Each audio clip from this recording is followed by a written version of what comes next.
William Henry Hudson was a British Argentinian ornithologist and writer. He was born in 1841 in Quilmes, Buenos Aires, the son of Daniel Hudson and Catherine Kemble. He studied nature in his youth in the surroundings of the city of Chascomús, publishing his ornithological findings at the same time in British papers. In 1874 he emigrated to Britain, moving to Bayswater. In 1876 he married his landlady, the former singer Emily Wingrave, his wife being 11 years his senior. In 1900 he became a British citizen. In 1921 his wife died after moving away to a care facility in 1911. He died a year later at Kensington. Hudson wrote many books on birds and was a member of the Royal Society for the Protection of Birds. But he also supported the idea of vitalism and Lamarckian evolution as opposed to Darwinism. We shall review his El Ombú from 1902, preceding his most well-known novel Green Mansions by 2 years. El Ombú is the story of an old long-vanished house in the shade of an Ombú tree and those who lived in its shade, told by Nicandro, an old wanderer, supposedly all notes taken by Hudson from the old man in circa 1868.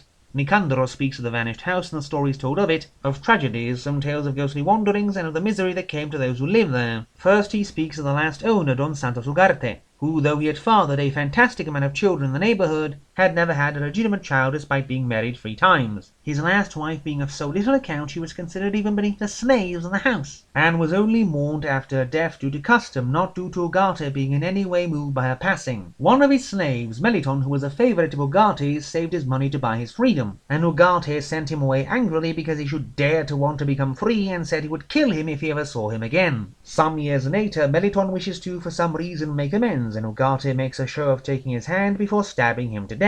Not wishing to pay any sort of legal penalty for murder, he leaves the country and waits for his lawyers to buy him a pardon and expects to get it, but he dies raving before this ever happens. Another family moves to the house years later, headed by Valerio, a rich man now sunk into utter poverty. He is forced to join the army to fight the natives, and as he is discharged, he is betrayed by his general and is given 200 lashes. Racing home, he expires just outside the house before even getting one last look at his wife and son. Then, many years later, Bruno, Valerio's son, brings sorrow to his mother and to the woman he loves by going to avenge himself against the man who killed his father. In the end, the general goes crazy and dies, after submerging himself into the still warm body of a slaughtered bull. The story of a piebald horse is rather underwhelming. It is a love drama between 3 adoptive siblings, with Torquato wanting to marry Ilaria but she preferring Anacleto. Torquato forcing a death-side promise to her adoptive father to make her marry him, but then he is trampled to death during some cattle branding and all is well. Niño Diablo is a promising story that ends too soon. The Niño Diablo of the story is a young man kidnapped by natives as a child, who has no home but who can steal among the natives and steal their horses whenever he wants, being sent back there to save a man's kidnapped wife, while stealing the horses of his beloved's uncle just for the hell of it. He does rescue the woman, but the story ends very suddenly. Marta Riquelme is the narrative of a priest in the remote Argentinian province of Jujuy.